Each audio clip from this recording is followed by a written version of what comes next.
The pasta dough is now ready. Welcome to your guardian chef, your angel in the kitchen.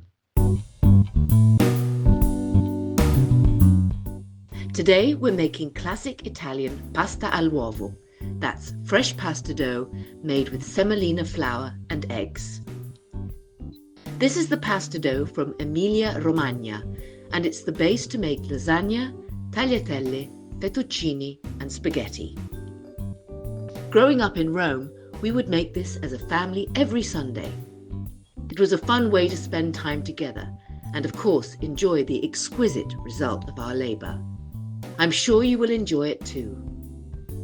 These are the ingredients you need. The measurements are in the descriptions below.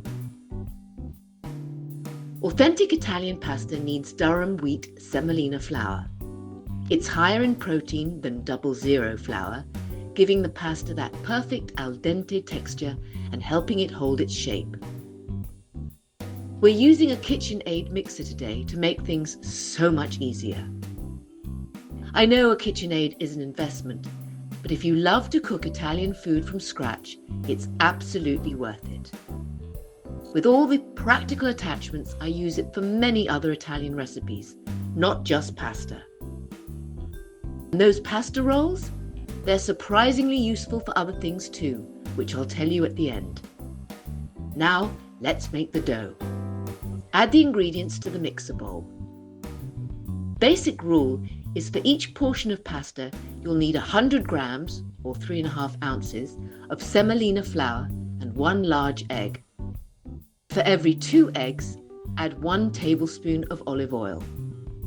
Attach the dough hook and start mixing on low speed. If you're using American flour, you might need to add a tablespoon of water if the dough crumbles, but add it slowly. Increase the speed to medium-low and let it knead for several minutes until the dough is smooth and elastic. This is where the gluten develops, creating the smooth and elastic texture we need.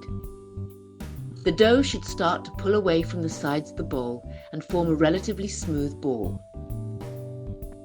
Wrap the dough on parchment paper and let it rest at room temperature for at least 30 minutes. This is essential to relax the gluten. On a large surface, cut the dough into 6 pieces. Now we'll use the pasta machine attachments. Start with the widest setting, number 1. Pass 1 piece of dough through the rolls, keeping the speed low. Fold the sheet of pasta in thirds, like a letter, and pass it through the roll again from the side.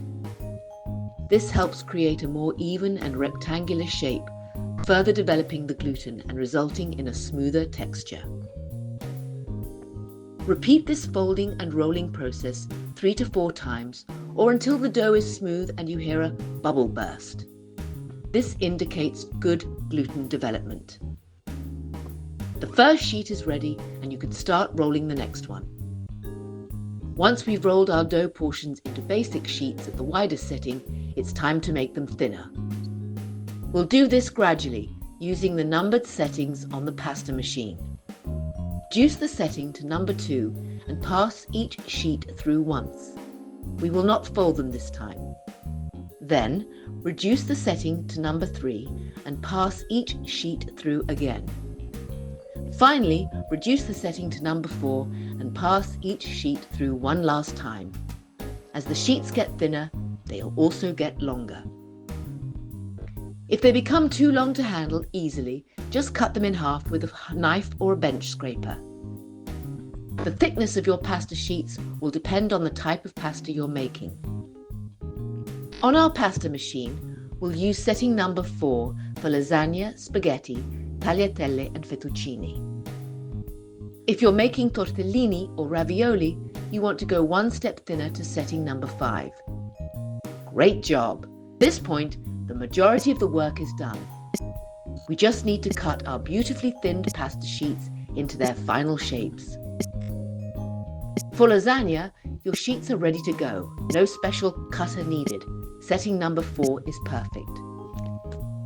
To make tagliatelle, attach the tagliatelle cutter and carefully feed through the sheets, rolled to setting number 4.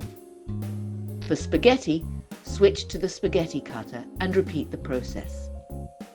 Place the cut pasta on a floured board or drying rack. Before we move on, the pasta rolls should not be washed with water, otherwise the rolls will rust. Use a brush to brush off the remaining flour. If the rolls still look dirty, pass a small amount of dough to remove the dirt and throw it away. Cook the fresh pasta in boiling salted water for about 3 to 4 minutes or until al dente. It cooks much faster than dried pasta. This pasta is traditionally served with a rich meat sauce like ragu or bolognese, but it's also delicious with a simple tomato sauce, butter, or even fresh truffle. Once served, let your guests top it with some freshly grated parmesan. Serve it immediately while it's hot. If you want to store the pasta, spread it on a board, let it dry for a few hours covered with a cloth, and then store it in an airtight container for up to a week. For more recipes to make with fresh pasta, check out our playlist above. And don't forget to subscribe! Before you go, here is my secret. With these pasta rolls, you can also make Italian fried cookies, chiacchiere or gnocco fritto.